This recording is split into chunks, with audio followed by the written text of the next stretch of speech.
Hello student, myself Vikrant Shai.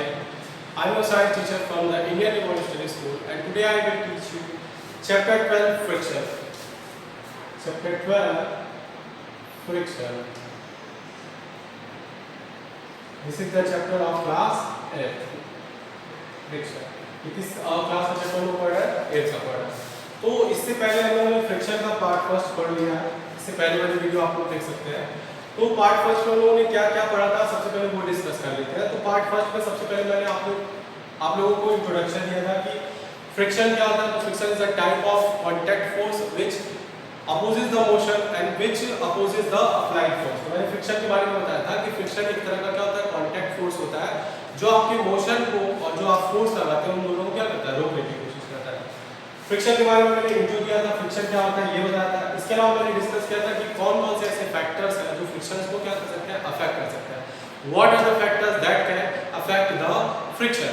तो सबसे पहला फैक्टर जो था वो था सरफेस। अगर आपका सरफेस स्मूथ होता है तो आपको क्या करता है, लेस फ्रिक्शन प्रोवाइड करता है।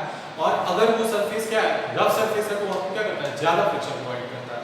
And the second one is applied force. आप अगर ज्यादा फोर्स लगाते हैं, ठीक, तो उस केस पे आपको फ्रिक्शन क्या मिलता है, कम मिलता है। आप अगर कम फोर्स लगाते हैं तो आपको फ्रिक्शन क्या करता है, ज्यादा। आप सरफेस पे डिपेंड करता है। स्मूथ सरफेस पे आप बहुत थोड़ा सा भी फोर्स लगाते हैं तो बॉडी इजीली क्या कर सकती है, मूव कर सकती है, क्योंकि वहां पे लगने वाला फ्रिक्शन क्या होगा, कम होगा। और रफ सरफेस पे आप बहुत ज्यादा फोर्स भी लगा रहे हैं तब भी बॉडी नहीं मूव करेगी, क्यों, क्योंकि वहां पे लगने वाला फ्रिक्शन क्या होता है, ज्यादा होता है।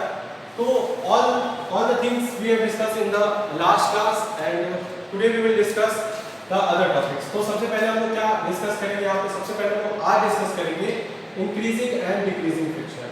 इंक्रीजिंग एंड डिक्रीजिंग या रिड्यूसिंग भी कह सकते हैं इसको, रिड्यूसिंग लिख देता हूँ। Increasing and reducing friction.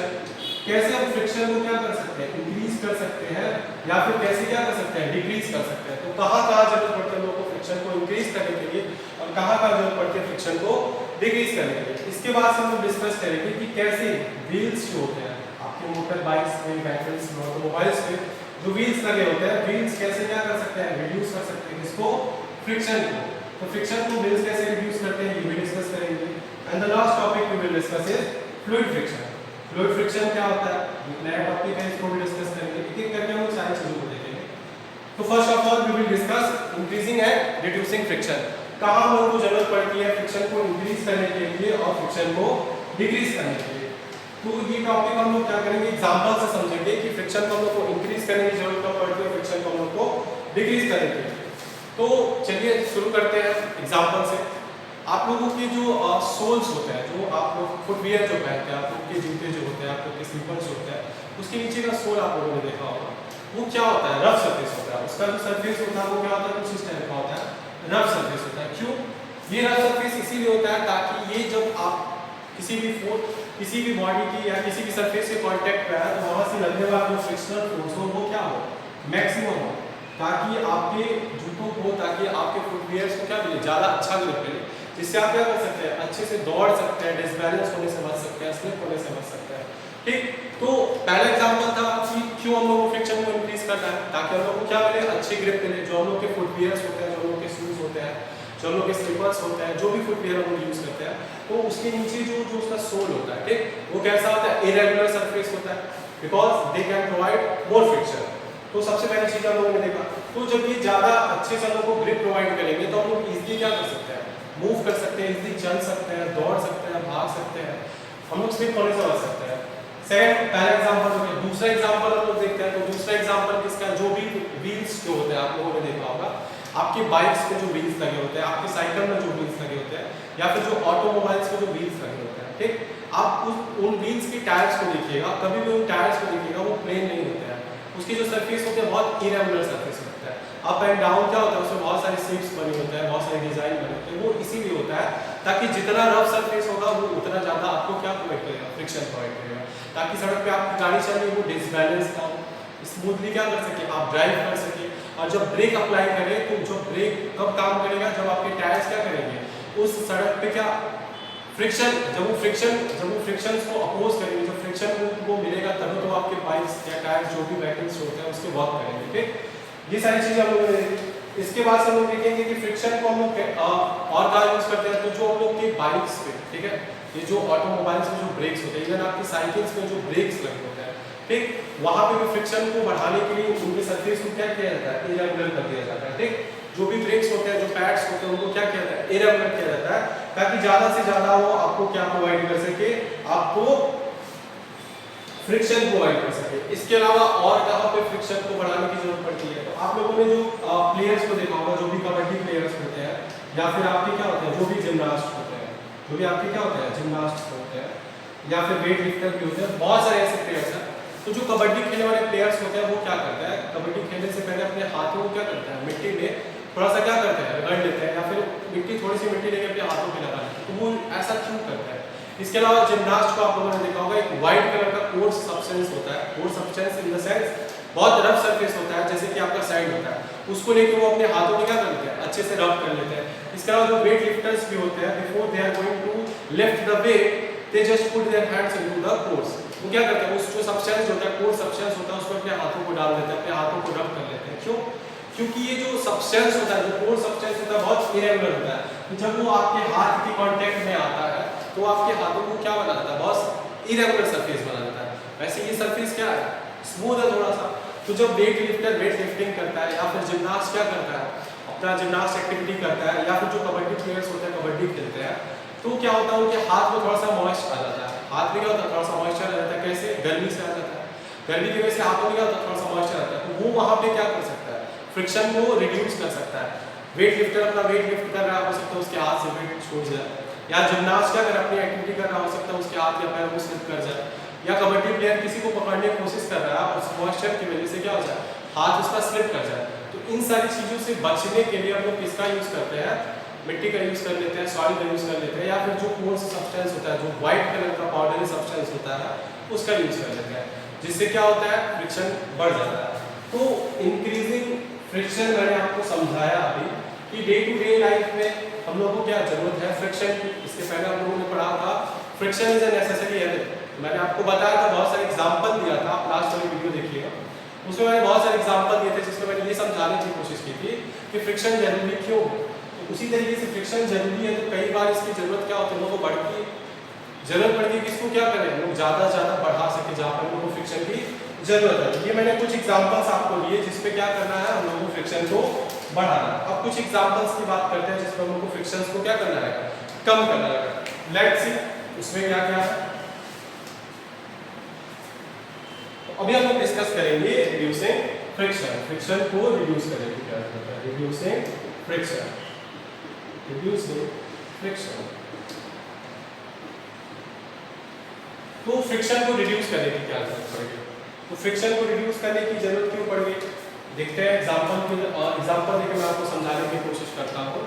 आप लोग घर पे कैरम खेलते होंगे, खेलते हैं, तो जब आप कैरम खेलते हैं तो उसमें आप लोग पाउडर यूज़ करते हैं। वो पाउडर क्यों यूज़ करते हैं, वो पाउडर आप इसलिए यूज़ करते हैं कि जब वो पाउडर आप क्या करते हैं, स्प्रे कर देते हैं बोर्ड पे, उसके बाद से जब आप कैरम खेलते हैं, तो जो भी आपके जो कॉइन्स होते हैं, जो आपकी गुट्टी होती है, वो क्या करती है, बहुत ईजिली क्या करती है, एक जगह से दूसरी जगह मूव कर जाती है, ठीक।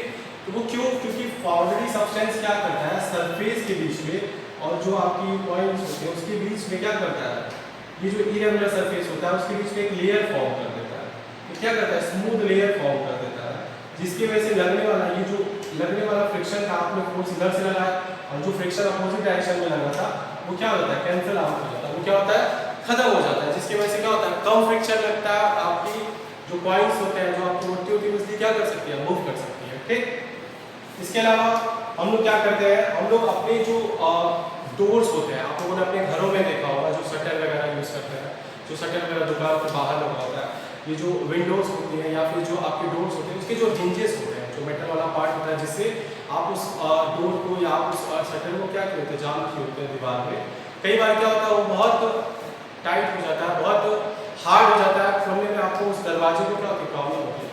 वहाँ पर लोग क्या करते हैं, ग्रीस का यूज़ करते हैं, ग्रीस का यूज़ कर लेते हैं, या फिर फ्यू ड्रॉप्स ऑफ ऑयल का यूज़ कर लेते हैं, ठीक, या कोई भी लुब्रिकेंट यूज़ कर लेते हैं। उससे क्या होता है, वो उसका मूवमेंट क्या कर देता है, ईजी बना देता है। आप इजीली क्या कर सकते हैं, मूव कर सकते हैं, इजीली फाटक को खोल सकते हैं, इजीली दरवाजे को खोल सकते हैं, इजीली डोर को मूव कर सकते हैं, आप अपने शटर को अप डाउन कर सकते हैं। तो वो किसकी वजह से होता है, फ्रिक्शन को रिड्यूस करने की वजह से होता है। तो मैं यहाँ पे आपको ये बता रहा हूँ कि कहाँ कहाँ हम लोग फ्रिक्शन को रिड्यूस कर सकते हैं जहाँ पर हम लोग को जरूरत पड़ती है। तो मैंने बताया इसके अलावा आपकी जितने भी मोटरसाइकिल्स होते हैं, बाइक्स होती है, या फिर जो भी आपके ऑटोमोबाइल्स हैं, बाईसाइकिल है, उसमें भी क्या होता है बहुत सारे मशीन पार्ट्स क्या करते हैं एक दूसरे के ऊपर क्या कर होते हैं मूव कर रहे हैं। तो उन दोनों सरफेसेस के बीच में भी क्या होता है बहुत सारा फ्रिक्शन जनरेट होता है। उन फ्रिक्शंस को भी कम करने के लिए हम लोग किसका यूज करते हैं, ग्रीस का यूज करते हैं, ऑयल का यूज करते हैं। तो जो भी मूविंग पार्ट्स होते हैं उसके बीच में हम लोग क्या करते हैं, ग्रीस लगा देते हैं, ऑयल लगा देते हैं। आप अपनी साइकिल लेके जाते हैं, आप साइकिल वाले से क्या बोलते हैं भैया इसका ऑयलिंग कर दीजिए। क्यों? क्योंकि जो भी मूविंग पार्ट्स है जैसे कि आपके चेन्स हो गए, आपके पैडल्स हो गए, आपके ब्रेक हो गए, आपके व्हील्स हो गए, तो ये सारी चीजें जो क्या करें टाइम टू टाइम मूव करती रहती है हमेशा। तो इन दोनों सरफेसेस के बीच में क्या लगता है, फ्रिक्शन लगता रहता है, ठीक। तो जिसकी वजह से क्या होता है बहुत सारा हीट प्रोड्यूस होता है, बहुत सारी एनर्जी आपकी क्या होती है लॉस होती है। तो इन सारी चीजों से बचने के लिए हम लोग क्या करते हैं, ग्रीस या ऑयल का यूज कर लेते हैं, जिससे हमारा फ्रिक्शन क्या हो जाए कम। अब देखिए फ्रिक्शन कम होगा तो क्या होगा, फ्रिक्शन जब कम होगा तो आपकी एफिशिएंसी, काम करने की एफिशिएंसी, क्षमता क्या हो जाएगी, बढ़ जाएगी। उसके अलावा और क्या होगा, आप एफिशिएंसी बढ़ा लेगा। उसके अलावा जो एनर्जी आप खर्च कर रहे थे वो अभी आपको क्या करना पड़ेगा, कम खर्च करना पड़ेगा। और जो भी एनर्जी आप खर्च कर रहे थे वो अब उस बाईसाइकिल को मूव करने के लिए यूज करेंगे आप, या जो भी ऑटोमोबाइल है वो उसको वर्क करने के लिए यूज करेंगे। नहीं तो ऐसे अगर फ्रिक्शन ज़्यादा रहेगा, फ्रिक्शन कम अगर नहीं होगा तो वहाँ पे आप जो भी एनर्जी यूज कर रहे थे वो किस में कन्वर्ट हो जाएगा, हीट एनर्जी में। वायरलेसली क्या होगा, मूविंग पार्ट्स के बीच पे हीट प्रोड्यूस होगा, वो आपके किसी काम का है। तो इसीलिए रिड्यूस करना क्या है, जरूरी है। तो हम लोग क्यों रिड्यूस करना चाहते हैं फ्रिक्शन को, to increase the efficiency, increase the efficiency. Efficiency को क्या करने के लिए, इंक्रीज करने के लिए, टू इंक्रीज द एफिशिएंसी। पहला पॉइंट क्या हो गया, एफिशिएंसी को इंक्रीज करने के लिए। Second, to save the energy, to save the energy, to save the energy, तो एनर्जी को सेव करने के लिए। और जो to save the heat energy, इसके अलावा जो to save the heat energy, इसके अलावा जो हीट एनर्जी होता है जो वेस्ट हो जाती है उसको भी सेव करने के लिए, उसको भी रिड्यूस करने के लिए, यहाँ पे आप रिड्यूस भी लिख सकते हैं, तो रिड्यूस द हीट एनर्जी। तो ये सारी चीजों को करने के लिए सबसे पहला क्या बताया मैंने, टू इंक्रीज द एफिशिएंसी, अपने काम करने की क्षमता को बढ़ाने के लिए हम लोग क्या करना चाहते हैं, फ्रिक्शन को रिड्यूस करना चाहते हैं। उसके बाद से मैंने डिस्कस किया to save the energy, energy को बचाने के लिए। उसके बाद से क्या मैंने बताया, to reduce the heat energy, heat energy को क्या करने के लिए, रिड्यूस करने के लिए, या फिर क्या करने के लिए, उसको सेव करने के लिए हम क्या करते हैं, फ्रिक्शन को रिड्यूस कर देते हैं, ठीक। अब देखिए होता क्या है कि जब आपकी ऑयल, ग्रीस, ग्रेफाइट और बहुत सारे लुब्रिकेंट होते हैं। लुब्रिकेंट क्या होता है, सबसे पहले ये समझ लीजिए लुब्रिकेंट। तो लुब्रिकेंट क्या होता है, लुब्रिकेंट एक ऐसा सब्सटेंस होता है, ठीक, एक ऐसा सब्सटेंस होता है जो किसके यूज किया जाता है, फ्रिक्शन को रिड्यूस करने के लिए। फ्रिक्शन को क्या करने के लिए, रिड्यूस करने के लिए, क्या कहता है, रिड्यूस करने के लिए यूज किया जाता है। अब ये आपके लुब्रिकेंट कौन कौन से हो सकते हैं, ये लुब्रिकेंट आपका ऑयल हो सकता है, ग्रीस हो सकता है, ठीक, ग्रेफाइट हो सकता है, और भी बहुत सारे लुब्रिकेंट होते हैं, ठीक। उनको लोग क्या करते हैं, मशीन्स के मूविंग पार्ट्स में अप्लाई करते हैं, ठीक। जिससे जैसे मान लीजिए फॉर एग्जांपल मैंने क्या बना लिया, व्हील बना लिया, ठीक। अभी दूसरा व्हील क्या है, इसके किनारे लगा हुआ है, जिसपे ये क्या कर रहा है, कॉन्स्टेंटली दोनों क्या कर रहे हैं, एक दूसरे पे मूव कर रहा है। तो जब ये वाला पार्ट जो है, यहाँ पे ये वाला बॉडी, इस वाले बॉडी क्या करेगा, कॉन्स्टेंटली मूव करता रहता है। तो इन सरफेसेस के बीच में क्या जनरेट होता है, फ्रिक्शन जनरेट होता है। क्या जनरेट होता है, फ्रिक्शन जनरेट होता है। अभी ये जो फ्रिक्शन लग रहा है, जिसकी वजह से मशीन्स की एफिशिएंसी क्या हो गई, मशीन्स की एफिशिएंसी क्या हो गई है, कम हो गई है। मशीन्स की एफिशिएंसी क्या हो गई, कम हो गई है। एनर्जी आपको क्या करना पड़ा है, एनर्जी आपको ज़्यादा खर्च करना पड़ा है, और हीट एनर्जी भी क्या हो रही है, ज़्यादा प्रोड्यूस होगी। हीट एनर्जी भी क्या हो रही है, ज़्यादा प्रोड्यूस हो रही है।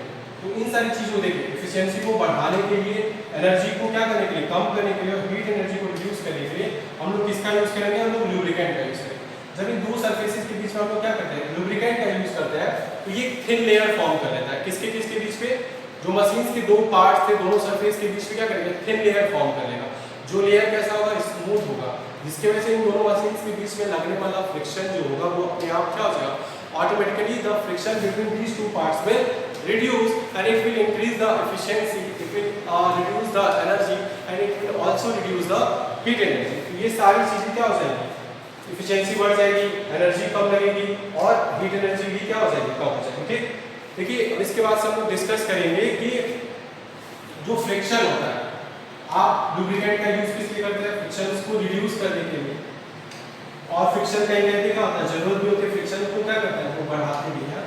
तो हम लोगों ने इससे पहले टॉपिक पढ़ा था कि फ्रिक्शन जो होता है वो स्मूथ सरफेस पे क्या होता है, कम लगता है, ठीक, और रफ सरफेस पे क्या लगता है, ज्यादा लगता है। तो डिस्पाइट ऑफ द सरफेसेस, मैं आपको बताता हूँ, despite of the surfaces, surface कैसा भी हो, आप कभी भी फ्रिक्शन को एब्सोल्युटली खत्म नहीं कर सकते हैं।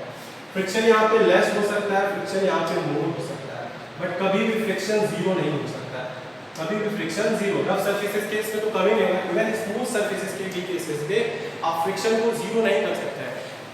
However, you can try, कितना भी आप ट्राई कर लीजिए, कितना भी स्मूथ सरफेस हो, वहाँ पे भी एक लिटिल अमाउंट ऑफ फ्रिक्शन हमेशा क्या करता है, वर्क करता है। सम इरेगुलरिटीज और ऑलवेज देयर, तो हमेशा एक इरेगुलरिटी जो होती है सरफेसेस के बीच पे होती ही होती है। तो यहाँ पे हम लोगों ने क्या डिस्कस कर लिया, हम लोगों ने डिस्कस कर लिया कि फ्रिक्शन को इंक्रीज करने की क्या जरूरत पड़ती है और फ्रिक्शन को रिड्यूस करने की क्या जरूरत पड़ती है। तो डे टू डे लाइफ पे आप देखिए, अपने आसपास देखिए, अपने एग्जांपल्स आपको खुद मिल जाएंगे कि कहाँ पे हम लोग रफ सरफेसेस को प्रीफर करते हैं, कहाँ पे हम लोग स्मूथ सरफेसेस को प्रीफर करते हैं। रफ सरफेसेस क्या करते हैं, फ्रिक्शन को बढ़ा देते हैं, स्मूथ सरफेसेस क्या करते हैं, फ्रिक्शन को रिड्यूस कर देते हैं। तो डे टू डे लाइफ में आप अपने आसपास देखेंगे तो आपको बहुत सारे एग्जाम्पल मिलेंगे। इसके बाद हम लोग डिस्कस करेंगे wheels reduces the friction. Wheels क्या करता है, फ्रिक्शन को रिड्यूस कर देता है।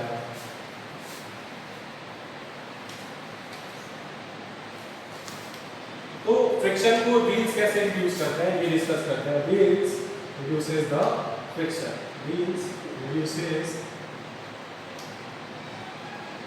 The friction. व्हील्स क्या करते हैं, फ्रिक्शन को रिड्यूस कर देते हैं। अब देखिए कैसे रिड्यूस कर देते हैं। तो जो व्हील होता है, व्हील कैसा होता है, कुछ इस तरीके का होता है। व्हील मान लीजिए आप किसी भी ऑटोमोबाइल में हो सकता है।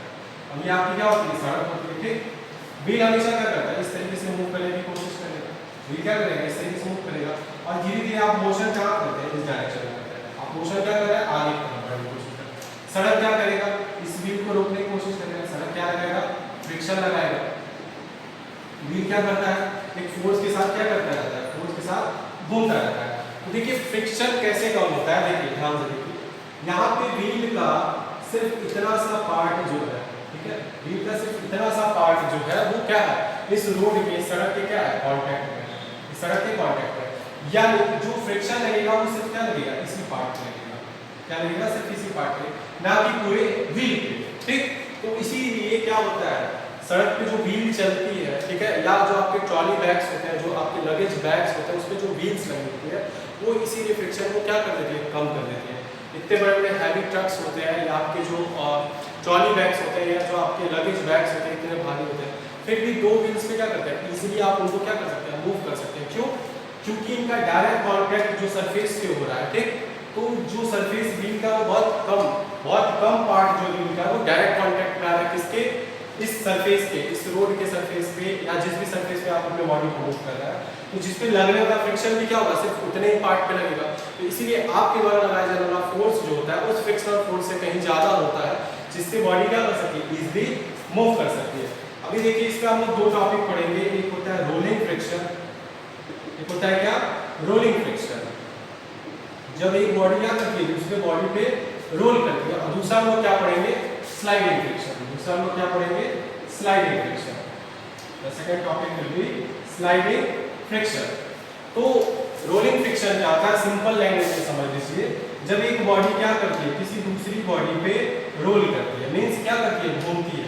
जब ये बॉडी इस बॉडी पे क्या करेगी, घूमेगी, मतलब दोनों बॉडी एक दूसरे के ऊपर क्या कर रही है, रोल कर रही है, तो वो क्या होता है, रोलिंग फ्रिक्शन। और स्लाइडिंग फ्रिक्शन क्या होता है, ये एक बॉडी है, इस पे दूसरी बॉडी क्या करना चाहिए, इस पे दूसरी बॉडी स्लाइड करके क्या करना चाहिए, मूव करेगी, चाहे वो इस डायरेक्शन में चाहे वो इस डायरेक्शन में, उसको क्या कहते हैं, स्लाइडिंग फ्रिक्शन कहते हैं। अब देखिए होता क्या है, जब भी बॉडी इस डायरेक्शन में मूव करती है, ये जो फ्रिक्शनल फोर्स लगाता है वो इस डायरेक्शन में लगाता है, ठीक, इसके अपोजिट डायरेक्शन में। और जब यहाँ पे ये बॉडी इस डायरेक्शन में मूव करना चाहिए, ये बॉडी क्या करेगी, इसके अपोजिट डायरेक्शन में फोर्स लगाती है। यहाँ पे कौन सा फ्रिक्शन लगा, स्लाइडिंग फ्रिक्शन लगा, और यहाँ पे कौन सा फ्रिक्शन लगा, रोलिंग फ्रिक्शन लगा, ठीक। तो यहाँ पे रोलिंग फ्रिक्शन मैंने आपको बता दिया, और क्या बता दिया, स्लाइडिंग फ्रिक्शन। तो रोलिंग फ्रिक्शन और स्लाइडिंग फ्रिक्शन का आप लोग अगर डेफिनेशन लिखना चाहते हैं तो लिख लीजिए, rolling friction, when a body rolls over the surface of another body, the resistance to motion is called rolling friction। यानी जब एक बॉडी किसी दूसरे बॉडी पे क्या करना चाहती है, मूव करना चाहती है, उस टाइम पे जो फ्रिक्शनल फोर्स बॉडी जो क्या करती है, रेजिस्ट करती है, जो दूसरी बॉडी रेजिस्ट करती है, रोकने की कोशिश करती है, उसको हम लोग क्या कहते हैं, रोलिंग फ्रिक्शन कहते हैं। And next one we will discuss sliding friction. When the body slides over the surface of another body the resistance is called sliding friction. यानी जब एक बॉडी किसी दूसरे बॉडी पे स्लाइड करती है और उस टाइम पे जो फ्रिक्शनल फोर्स क्या करती है, लगता है उसमें जो फ्रिक्शनल फोर्स वो एक्सपीरियंस करती है, उसको हम लोग क्या कहते हैं, स्लाइडिंग फ्रिक्शन। एग्जांपल के लिए आप ले सकते हैं, एग्जांपल के लिए मैंने बताया था आपके जो लगेजेस होते हैं, आपके जो लगेजेस जो आप लोग यूज करते हैं, ठीक, उस पे ट्रॉली बैग्स नीचे क्या लगा होता है, व्हील्स लगा होता है। उसके बाद जो बाईसाइकिल्स के पैडल्स होते हैं, बाईसाइकिल्स के पैडल्स होते हैं, वहां पे भी आप क्या करते हैं, नी व्हील्स का यूज करते हैं, ठीक। तो रोलिंग फ्रिक्शन और स्लाइडिंग फ्रिक्शन मैंने आपको बता दिया। इसके बाद हम लोग अगला टॉपिक डिस्कस करेंगे, fluid. This one is the last topic of this chapter and इसके साथ ही हमारा ये चैप्टर क्या हो जाएगा, खत्म हो जाएगा। अभी तक मैंने आपको जो भी पढ़ाया, जो भी डाउट हो आप कमेंट सेक्शन में आके पूछिए, मैं डाउट को क्लियर करने की कोशिश करूंगा। तो हम लोगों ने डिस्कस किया कि कैसे व्हील्स जो हमारी हेल्प करते हैं फ्रिक्शन को क्या करने में, रिड्यूस करने में, फ्रिक्शन को कम करने में। क्यों? क्योंकि व्हील्स क्या करते हैं, व्हील्स जो होते हैं उसका एक स्मॉल सरफेस जो होता है किसी भी बॉडी के कांटेक्ट में होता है, आपके सरफेस के कांटेक्ट में व्हील का एक स्मॉल पोर्शन होता है, इसीलिए जो फ्रिक्शनल फोर्स लगता है सिर्फ उसी पार्ट पे लगता है, जो कि हमारे द्वारा लगाए जाने वाले फोर्स से क्या होता है, बहुत कम होता है, जिसकी वजह से बॉडी क्या कर सकती है, व्हील्स की हेल्प से इजीली क्या कर सकती है, मूव कर सकती है। इसके बाद हम लोग डिस्कस करते हैं फ्लूइड्स। फ्लूइड्स क्या होता है, तो फ्लूइड सबसे पहले डिस्कस कर लेते हैं फ्लूइड्स क्या होता है, तब हम लोग डिस्कस करेंगे कि फ्लूइड फ्रिक्शन क्या होता है। तो सबसे पहले हम लोग देखते हैं कि फ्लूइड क्या होता है। देखिए फिजिक्स की लैंग्वेज में अगर करता हूँ तो एयर और वाटर, एयर और वाटर को हम लोग फिजिक्स की लैंग्वेज में क्या कहते हैं, फ्लूइड्स कहते हैं। तो आपसे अगर कोई पूछे कि फ्लूइड्स क्या होते हैं तो you will simply tell air and water is called fluids in physics language. क्यों? क्योंकि एयर और वाटर दोनों क्या मूवेबल है, दोनों क्या कर सकते हैं, मूव कर सकते हैं। और फ्रिक्शन, तो फ्रिक्शन क्या, friction is the type of force which opposes the motion and the applied force. तो फ्लूइड फ्रिक्शन क्या होगा, यानी एयर और वाटर में लगने वाला फ्रिक्शन, एयर और वाटर में लगने वाला फ्रिक्शन क्या होता है, फ्लूइड फ्रिक्शन होता है, ठीक। तो फ्लूइड फ्रिक्शन क्या करता है, ये भी एक तरह का फोर्स एक्सर्ट करता है, किसके लिए, मोशन को अपोज करने के लिए, मोशन को क्या करने के लिए, रोकने के लिए, ठीक। तो फिजिक्स की लैंग्वेज में द फ्रिक्शनल, अब ये जो फ्रिक्शनल फोर्स होता है, the frictional force, the frictional force, the frictional force applied by the fluid, applied by the fluid, applied by the fluid। तो फ्लूइड फ्रिक्शन क्या होता है, the frictional force applied by the fluid is called fluid friction. Fluid friction को हम एक और नाम से जानते हैं, उसको हम लोग क्या कहते हैं, ड्रैग। ड्रैग क्या होता है, फ्लूइड फ्रिक्शन होता है, जो कौन लगाता है, जो आपके फ्लूइड्स लगाते हैं, जो एयर लगाता है, वाटर लगाता है, ठीक। तो फ्लूइड्स में भी क्या लगता है, फ्रिक्शन लगता है। अब हम लोग बात करते हैं कुछ एग्जांपल्स मैं आपको बताता हूँ, कुछ एग्जांपल्स के सबसे पहले मैं आपको कुछ चीजें लिखता हूँ, aeroplane, bird, fish and ship. अच्छा मैं आपसे अगर ये पूछूं कि ये जो एरोप्लेन है, बर्ड है, फिश है, ये शिप है, तो इसमें कुछ कॉमन बताइए मुझे, क्या ऐसी चीज है जो इन सब में कॉमन है। सोचिए एरोप्लेन में, बर्ड में, फिश में और शिप में ऐसी कौन सी चीज है जो कॉमन है, सब में कॉमन। तो अच्छी बात है अगर आप लोगों को समझ में आ गया तो इसमें जो कॉमन है तो इनका शेप, इनका जो शेप है वो क्या है, बहुत कॉमन है। वो कॉमन क्या है, जो इनका शेप होता है वो कैसा होता है, स्ट्रीमलाइन। कैसा होता है, स्ट्रीमलाइन। अब स्ट्रीमलाइन शेप कैसा होता है, आप लोगों ने कभी भी एरोप्लेन देखा या बर्ड, फिश, शिप आप लोगों ने देखा होगा, तो उसका शेप जो होता है वो कुछ इस तरीके से होता है। आगे से क्या होता है, पतला होता है और फिर बीच में मोटा होता है, फिर पीछे जाके क्या होता है, पतला होता है। तो इसको हम लोग क्या कहते हैं, स्ट्रीमलाइन बॉडी कहते हैं। क्या कहते हैं, स्ट्रीमलाइन बॉडी या स्ट्रीमलाइन शेप। ये ऐसा क्यों होता है, ये ऐसा इसलिए होता है ताकि फ्लूइड में लगने वाला जो फ्रिक्शन है, चाहे वो आपका एयर में, चाहे वो आपका वाटर में है, वो क्या हो जाए, रिड्यूस हो जाए, वो क्या हो जाए, कम लगे। क्यों? क्योंकि फ्लूइड में लगने वाला जो फ्रिक्शन होता है, जब ये बॉडी का सरफेस जो है वो क्या है, थोड़ा सा बॉडी का सरफेस क्या है, कम है, तो इस पे लगने वाला फ्रिक्शन भी क्या होगा, कम होगा। और ये फ्रिक्शन को क्या करता है, डिवाइड कर देता है। जो फ्रिक्शनल फोर्स लगता है, जो हवा आप आगे अगर आप मूव करने की कोशिश कर रहे हो, हवा क्या करती है, बहुत तेजी से मूव कर रही होती है आपकी अपोजिट डायरेक्शन में, तो आपको चलने में क्या होता है, प्रॉब्लम होता है, ठीक। तो चिड़िया कैसे उड़ रहती है, तो चिड़िया की जो बॉडी होती है, जो बर्ड्स की बॉडी होती है, कैसे होती है, स्ट्रीमलाइन बॉडी होती है। इसी तरीके से एरोप्लेन भी क्या करता है, इजीली एयर में कैसे फ्लाई कर सकता है, बिकॉज उसकी बॉडी क्या होती है, स्ट्रीमलाइन होती है, जिसकी वजह से उस पर लगने वाला जो फ्रिक्शनल फोर्स होता है वो क्या होता है, कम होता है। उसी तरीके से शिप भी क्या कर सकती है, वाटर में इजीली फ्लोट कर सकती है, क्यों, क्योंकि अपने स्ट्रीमलाइन बॉडी की वजह से। ठीक, फ्लूइड में जो फ्रिक्शनल फोर्स होता है वो किस पे डिपेंड करता है, ये चीजें देख लेते हैं। What are the factors on which fluid friction depends. तो जो सबसे पहला फैक्टर होता है वो स्पीड होता है।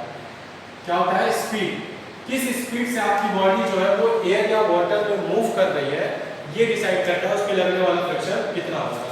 और दूसरा क्या है, शेप ऑफ द ऑब्जेक्ट, आपका शेप कैसा ऑब्जेक्ट का, ये होता है। और तीसरा क्या है, nature of the fluid, fluid का नेचर कैसा है। फैक्टर्स ऑन व्हिच, यहां मैं लिख देता हूं, factors on which fluid friction depends. Fluid friction क्या करता है, जिस पे डिपेंड करता है। तो मैंने बताया फ्लूइड फ्रिक्शन किस पे डिपेंड करता है, लिखा हुआ मैंने। सबसे पहला स्पीड, किस स्पीड से आपकी बॉडी क्या कर रही है, उस फ्लूइड में मूव कर रही है। दूसरा क्या था, शेप, आपकी बॉडी का शेप कैसा है जो उस फ्लूइड में मूव कर रहा है। तीसरा नेचर ऑफ द फ्लूइड, कि फ्लूइड का नेचर कैसा है। फॉर एग्जांपल लिक्विड के देखते हैं, nature of the fluid, nature of the fluid. देखिए अगर आपका लिक्विड क्या लाइटर है, मींस क्या बहुत थिनर है आपका लिक्विड, तो उसमें बॉडी क्या कर सकती है, इजीली मूव कर सकती है। बट वही लिक्विड आपका क्या बहुत थिकर है, बहुत डेंसर है, तो वहां पे बॉडी क्या करेगी, इजीली मूव नहीं करेगी। तो ये शेप जो था मैंने बता दिया कि स्ट्रीमलाइन बॉडी होती है, स्ट्रीमलाइन शेप होता है, जिसकी वजह से बॉडीज क्या कर सकती है, इजीली फ्लूइड में मूव कर सकती है। तो let's us summarise all this. तो मैंने क्या बताया आपको कि फ्लूइड फ्रिक्शन क्या होता है। तो fluid friction is the friction which is experienced in the fluid, किसमें एयर में और वाटर में। The frictional force applied by the fluid is called drag। drag किसको कहते हैं, फ्लूइड फ्रिक्शन को कहते हैं। फ्लूइड फ्रिक्शन में मैंने आपको बताया था कि जो फ्लूइड्स में जो भी चीजें मूव करती है, जैसे एरोप्लेन किसमें मूव करता है, एयर में, बर्ड्स का मूव करती है एयर में, फिश का मूव करती है वाटर में, शिप का मूव करती है वाटर में। तो इसमें भी क्या लगता है, फ्रिक्शनल फोर्स होता है। जो वाटर होता है वो भी आपका क्या करता है, फ्रिक्शनल फोर्स लगाता है। जो एयर होता है वो भी आपका क्या करता है, फ्रिक्शनल फोर्स लगाता है। ठीक, ये सारी चीजें मैंने आपको बताई। तो इसी के साथ हमारा ये चैप्टर खत्म हो गया। That's all for today. I hope you all are well and doing well. Thank you.